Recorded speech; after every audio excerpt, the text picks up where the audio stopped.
First of all, I'd love to just say congratulations on your nomination. Thank you very much. It's a huge honor to be nominated. Really. Yeah. Well, it's super exciting. You shot all 8 episodes of the second season of Minx. I'd love to start with that. I mean, what's it like to be the cinematographer for an entire season arc of storytelling? It's actually something I prefer. Obviously, a little bit more difficult. You really have to rely a little bit more on your keys, and not scout certain locations. It's trickier, I would say, for the incoming directors Mm, because they're not able to like spend the time with me that they need to spend with probably. So that's probably the biggest downfall, I think, of a single director or DP. Sorry. Um, but we make time. Like I rely on my A camera operator or whoever at the time to bump up and shoot some scenes or finish the scene, I guess, once we've blocked it. To meet with directors, and during lunch, we try to do stuff, although I try not to work during my like personal time. Um, I like to take lunches and wrap time seriously. yeah. Keep work to work. And but yeah, no, we do make time. But it is tricky. It's tricky. It's hard to like really spend the correct amount of time. But you you get to really design and like as much as possible in this show like this, but design like the look and keep it consistent, for the whole run of the season. Yeah, I mean, I'd love to ask a little bit about that, about the look that you got to, create for this season and, have a through line with. How did that process go for you? Well, this is really kind of my first time coming into a show, shooting a second season. Like I've done a couple episodes here and there, like random episodes, so I'm familiar with stepping into somebody else's world that's already been created. But it's this was new for me. So obviously, I looked at season one; it was beautifully shot. Tran shot the pilot, and Jason Elvack shot the rest of the season. But as cinematographers and creatives, we all kind of want to put our own, bring our own thing to the table. Like we're hired for a reason. And Ellen Rappaport, our showrunner, she was very open and very very cool about letting me explore and sort of change things up a little bit. I wouldn't say I was like drastically change things, but I definitely had some ideas and sort of ran with those that were different than season one. Um, and yeah, it's just like it was, Ellen was really the biggest supporter of that. Like she allowed it from the beginning, and that's what you need, and obviously, all you can ask for. It's pretty amazing. That's great. Yeah, I mean, what, specifically also in this nominated episode, what are some of those decisions that you're super excited that you got to make? What are some of the challenges that you faced? This episode was directed by Fernando Frias. He, like all of our directors, and with Ellen again, I'll stress Ellen how important she is, obviously, and cool she was, and elevating the look of our show. She allowed the directors to really do what they wanted to do. When I met with her, she told me it was a show that was not specifically, we didn't need coverage for every scene. She's like, if a director or if I wanted to do a oneer, pitch it. Mhm. Like, let's just try it. If it works, it works. If not, we'll know and we'll shoot coverage. That's rare. Especially in the half-hour world, that's pretty non-existent, at least from my experience. So, you know, with all the directors, they were given that freedom as well, and that meant we were able to, move the camera and block the show, I guess, as you would a drama or a feature. Comedies, I think, have a very specific way of shooting them. It's in my experience, comedies are really just about like capturing the comedy. It's like they just want to record the actors. The actors are so funny, the words are so funny. Like just get that on camera. There's Mhm. no room for like, a move. They'll cut it out. It's usually a 22-minute edit or whatever it is for TV. So it's usually just, standard coverage. But this shows, Ellen was really, really cool about. And I think that was all set up in season one. The language, that's something that Q and Rachel, who directed the pilot, they all built together. That was Mhm. just that was something that the through line that we brought from season one was let's keep this moving, let's keep this smart and energetic, and that's what made it like a blast, honestly. Yeah. Yeah, I mean, that's great. What is your approach to trying to keep a visual aesthetic and also approaching something that is, fast-paced and comedy? Um, yeah, I mean, how do you usually approach that particular challenge? Well, for this one of the biggest thing they mentioned in the beginning was let's keep the camera moving, which is Mhm. again that's not something I've done a whole lot with comedies, and I know that I shoot mostly off of a Ronin from a platform as much as I can, a little short jib, but it usually means more Steadicam, which is not typically in my language of filmmaking. So the first thing I did was like look for a Steadicam operator, and thankfully, just by coincidence, the guy Nick Miller who shot the pilot was available. That was just random. I tried to get him before I knew that. I needed somebody that just knew how to move the camera and that was like really agile and like open to like discovering these things with me and with the director. So that was new, and that's something that I didn't have a lot of experience with on the shows that I've shot. But yeah, moving the camera was definitely the most exciting thing, and that takes the front runner, like the front. That's the biggest thing. Like to me, like cinematography is kind of two things: you got lighting and you got camera, and how Mhm. that's those things. Ideally we try to make them both work in the same world, but a lot of times in our schedules are so tight, you kind of have to pick one or the other. And this one I really focused on the camera movement, and then sort of let the lighting come in as much as we can. Not to say that it was, jeopardized, but Right. camera moves were, we were doing 360s and seeing the whole set. So like that took precedence. Yeah. Is there a particular sequence from the nominated episode that stands out for its camera movement to you? I really like the stuff that we shot outside this the Westwood Theater. I think just cool old car, paparazzi flashes going off. We had a crane out there and steady cam. It was a mix of everything. I don't think we did any handheld.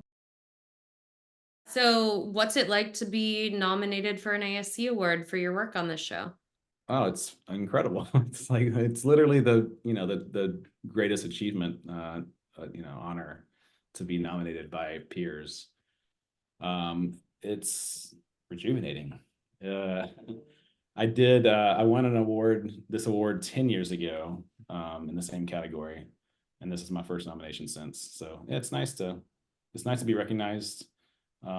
We like to think that we don't do it for recognition, but I think that we do seek that out, and it's nice to be acknowledged for sure. Yeah, being validated that your work is good is lovely always. Yeah, because it's something Yeah. that I was so passionate about. Like, it was a show that I really, really, really loved. I just had a great experience. It was hard. It wasn't like the easiest show I've ever shot. But I think that's what makes, projects so special, I think, either personally or professionally. It was just, yeah, all around. It just came together and it was just like such a beautiful time. The cast was incredible. The showrunner Alan was incredible. All the directors were cool. Um, and we made something that was just like really fun.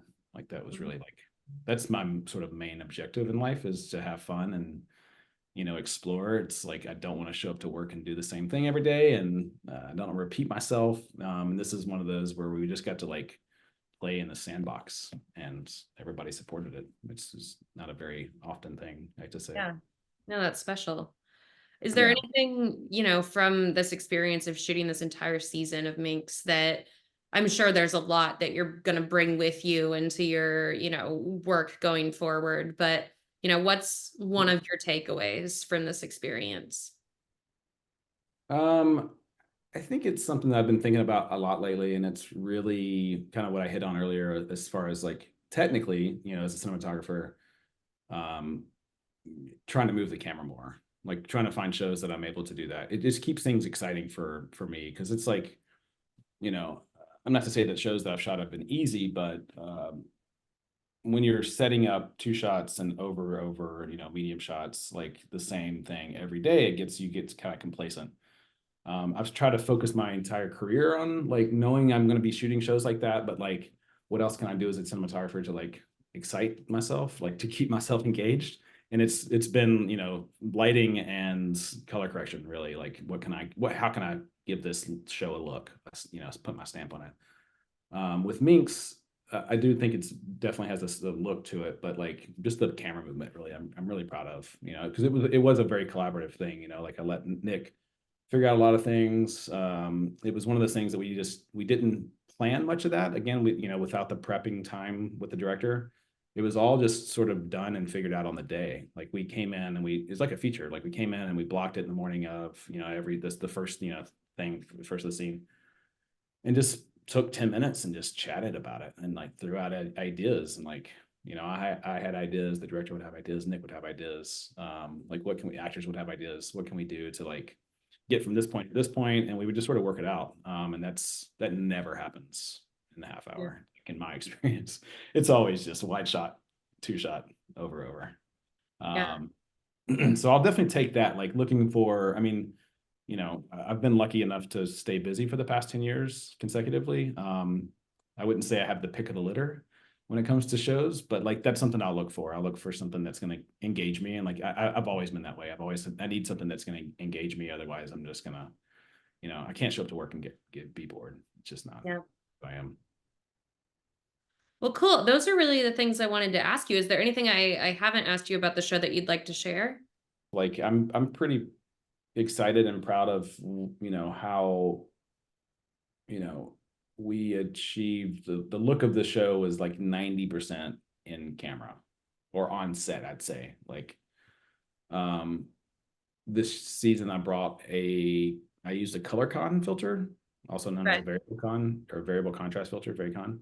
Um where this is an LED version where it's a filter that just illuminates the filter and it puts a color, you know, of your choice on the filter, and you shoot through it. The lens, you know, goes in front of the lens.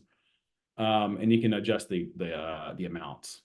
You know, it's a little bit or a lot, and it just like messes with the shadows. It was like a very heavy smoke filled show, and I think that adds to the 70s of it. In season one, it was like, you know, it looks great, but it's just so hard to work around smoke on set. It's supposed to be safe for humans, but it always scratches your throat and people are coughing and actors are not loving it. And I tried to eliminate that after about the first few days of filming, and I brought these filters in, and it, you know, to me, I've used them once before in a show.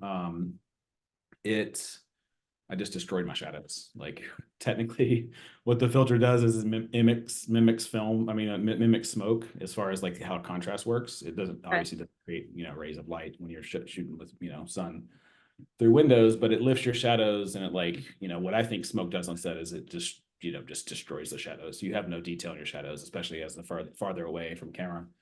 But with this filters, it keeps it even, and you can control it, and you can put any color of your choosing.